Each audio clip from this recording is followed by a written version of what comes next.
Hey YouTube, Drone Tech here. Well, we are through the first day of public testimony from Trump's former lawyer and convicted liar, Michael Cohen. And it has been every bit of the circus we all thought it would be. There's a ton of information to comb through here, but I just wanted to hit on a few points that really stood out to me. Right off the bat, Michael Cohen's using every DNC media talking point that we've heard for the last couple of years, calling Trump a con man and a racist, and using such evidence as, quote, he called third world countries shitholes. Of course, he doesn't have a shred of actual evidence to prove how racist Trump is, just the same tired tropes from the media.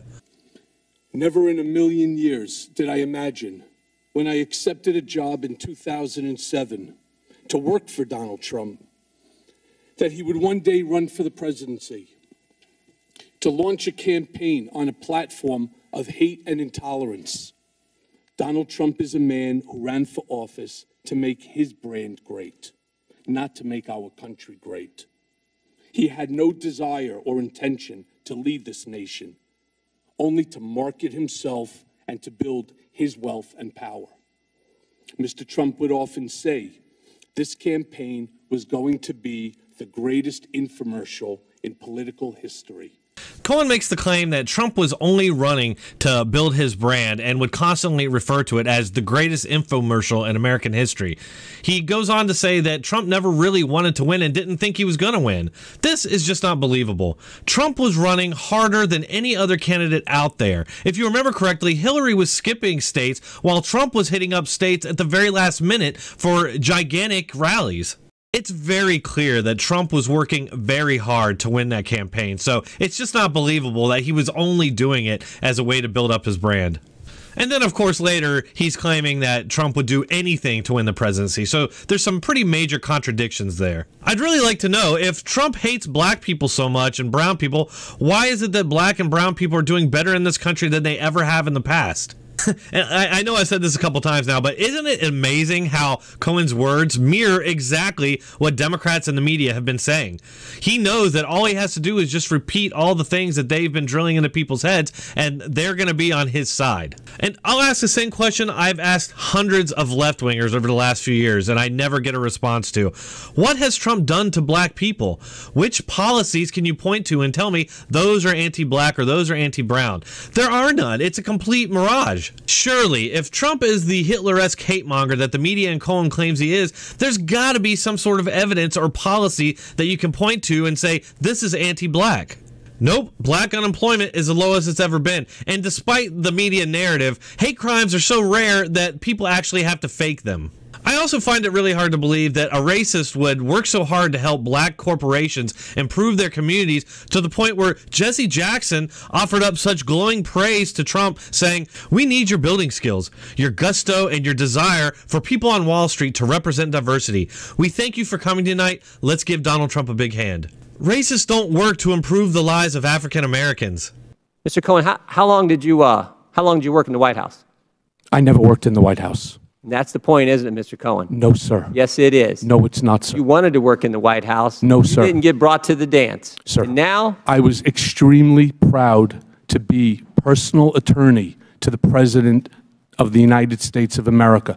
I did not want to go to the White House. This is probably Cohen's signature lie today, and you're probably going to see it talked about quite a bit, at least on Fox. It has been well established at this point that Michael Cohen desperately wanted a job at the White House and was very angry that it never materialized. Arthur Schwartz, who is a GOP consultant who works with Trump Jr., said on Twitter, he complained to me on numerous occasions about the fact that Trump didn't offer him a job at the White House. He was running around telling people that he was going to be chief of staff because he earned the job.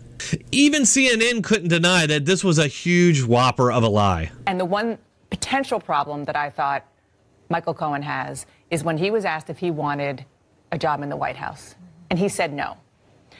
Our reporting, I know, Pam, you've been told, I've been told, all of us, by people in and around the process, real time. He very much wanted a job in the White House, very much. And I think the issue there is that one sentence, I did not want to go to the White House.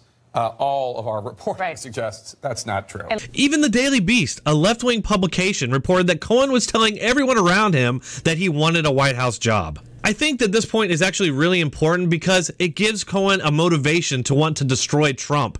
You see, he's already convicted of lying and other crimes and is going to go to prison. So he obviously resents Trump, and I can see that he might want to take him down with him.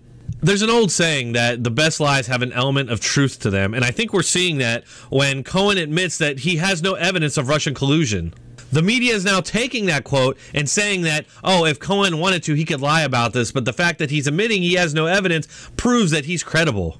He then went on to say that he has his suspicions that Trump did collude with Russia, and he then uses the media spin of the Trump Tower meetings as his reasoning for that. Questions have been raised about whether I know of direct evidence that Mr. Trump or his campaign colluded with Russia. I do not. And I want to be clear, but I have my suspicions. Sometime in the summer of 2017, I read all over the media that there had been a meeting in Trump Tower in June of 2016 involving Don Jr. and others from the campaign with Russians. Nothing Cohen just said there is new, and in fact, it's missing a lot of context and other information that the media hasn't exactly been very forthcoming in reporting. For example, we know the meeting was about adoption in Russia. They may have used the pretext of dirt on Hillary, but none of that ever came up. And I'm sorry, but so what if you went to go get dirt on Hillary? Are you telling me that the Hillary campaign wasn't working to get dirt on Trump? Is getting opposition research on your opponent against the law? This is yet another example where it looks like the media and the Democrats are working together to criminalize their political opposition.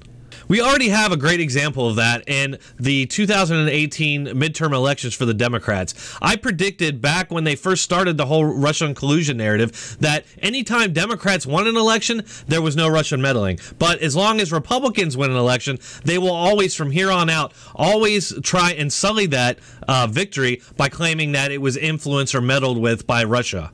When the Democrats did good in 2018, there was press releases all over the place declaring no Russian meddling. Another detail that curiously was left out of Cohen's testimony was the fact that several people at that Trump Tower meeting were from Fusion GPS. And of course we know that Fusion GPS was the company that put together the now infamous Trump dossier. The Trump dossier was opposition research by the Hillary campaign put together by foreign intelligence agencies. That sounds a lot like what they're accusing Trump of, but have no evidence to support. It's pretty disgusting that this is all going on and the media is going after Trump right now while he's over in Vietnam trying to secure a peace deal with North Korea.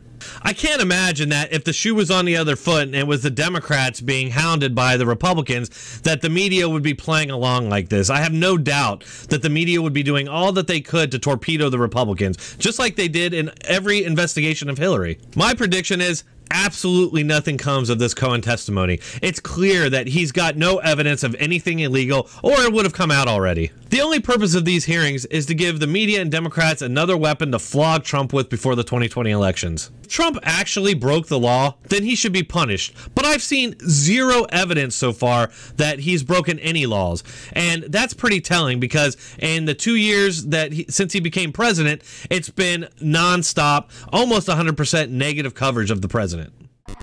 Thanks for watching. Please like, share, and subscribe. If you like my content and you agree with my message, please consider subscribing to me on Subscribestar or Patreon. You can also donate to me on PayPal. You can find the links in the description or in the pinned comment. Thank you.